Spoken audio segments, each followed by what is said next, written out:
Hello, everyone, and welcome back to our podcast. I am Anderson, and today we are talking about a topic that is very dear to me, and it's gonna hit home for you because whether we realize it or not, we all have habits that can sabotage our classroom management. Even when we've set clear rules, kept things consistent, and done everything we're supposed to, there are still those small things we do that can wreak havoc on the classroom. So, in this episode, we're going to explore 9 ways you might be sabotaging your own management, and more importantly, what you can do instead. Let's get right into it with number one, smiling at the wrong times. I'll admit it. This was a big one for me because I love to smile. And I've always found my students to be pretty funny. So when the kids started getting us off track, I couldn't help but smile. Of course, this only encouraged them, and before I knew it, things got out of control. And my result was me yelling at the class 5 minutes later for something I probably could have prevented. The fix: always hold a neutral, untasked facial expression when it's time to get serious. It's totally fine to appreciate your students' humor, but everyone needs to know when it's time to focus. Sometimes a simple private conversation with your class clowns can set the right tone. Let them know there are moments when you won't react to their jokes, and that'll be the signal it's time to get back to work. Number two, handling problems publicly. This is the one that I always have a problem doing. Addressing student misbehavior in front of the class. And that can lead to embarrassment, retaliation, and a full blown confrontation. Trust me, nothing derails your lesson like an escalating situation that could have been handled privately. Instead, whenever possible, address off task behavior in private. Some teacher place a discreet post-it note on the student's desk, while others use a quiet word at the student's desk or call them up privately. Sometimes I just ask my students, may I have a word with you outside? The goal here is to minimize the spectacle and keep things calm. Moving on to number three, all sound, no sight.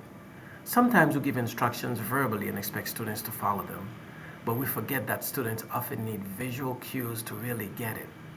Without that, misunderstanding happens and we end up frustrated. The fix: use a lot of visual aids. Write the steps on the board. For example, if you want your students to complete steps 1 of 4 of a project, then clean up, then read, just list it on the board. This simple act will save you from constantly reminding them and from the frustration that comes when they don't follow the plan. Number four, not waiting for quiet. This one's huge. Too often we start talking while they'll still chatter. That little bit of noise lingers and then students don't catch what we're saying, which leads to misunderstandings and misbehavior. The solution? Just wait.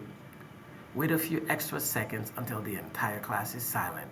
It might feel uncomfortable at first, but it will pay off when everyone is fully focused. Number five, making students choose between listening and reading. This is a big one. Handing out papers while you're still talking. Students can't listen to you and read at the same time. They'll miss something. That is guaranteed. The alternative? Talk first, then give students quiet time to read the handout. Of course, if you teach first grade like I do, pass out the paper first, then read the directions. Because once they've read, you can discuss it. If you need to interrupt them, ask them to turn their papers over and listen. This keeps everyone on the same page, literally. Number six, only speaking in don'ts. When you say, don't tap your pencil, the only thing on that student's mind is, tapping that pencil is just how our brains work. The better approach: tell students that you want what you want them to do. Instead of saying, don't tap, try, put your pencil under your desk. It redirects the behavior without reinforcing the negative action. Number seven, talking too long. We've all seen it, and that happens to all of us. A teacher spends 5 minutes lecturing a student about being off task, and everyone else just tunes out. Solution: keep it short. Sometimes you don't need to settle every issue right away. If a situation drags on, tell the student you'll continue the conversation after class. It saves time and keeps the rest of the class engaged. Number 8, staying up front. If you're always at the front of the room, you'll miss early signs of misbehavior. By the time you notice, it's already snowballing. Move around. Proximity is the key. When you're walking around the room, you can address small problems before they become big ones. It keeps students on their toes and engaged. Number 9, focusing only on problems. It's easy to focus on what's going wrong, but giving attention to positive behaviors can create a shift in your classroom dynamic. The fix: catch them being good. If a student like Rob, the pencil tapper, puts his pencil down for a few minutes, acknowledge that. A simple, "Wow, you're doing a great job keeping that pencil down," can work wonders in reinforcing the behavior you want. So, do not take things personally. We've all been there, feeling like a student's misbehavior is a personal attack. But internalizing it, it always makes things worse. The alternative: think of yourself as a service provider. If you're a dentist and your patient had a cavity, you wouldn't take it personally, right? The same goes for teaching. Handle the issue professionally, but don't let it get to your heart. So there you have it.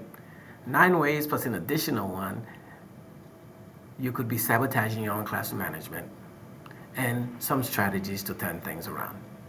If you found this episode helpful, share it with a fellow teacher who might need it. And don't forget, please subscribe for more tips, strategies, and inspiration. Here's to you. Make sure that you continue to take great care of yourself. And here's to building classrooms where learning thrives and management feels easy. Until next time, it is Anderson signing out. Continue to be the amazing educator that you are, and continue to shine wherever you go. Have a wonderful rest of your week.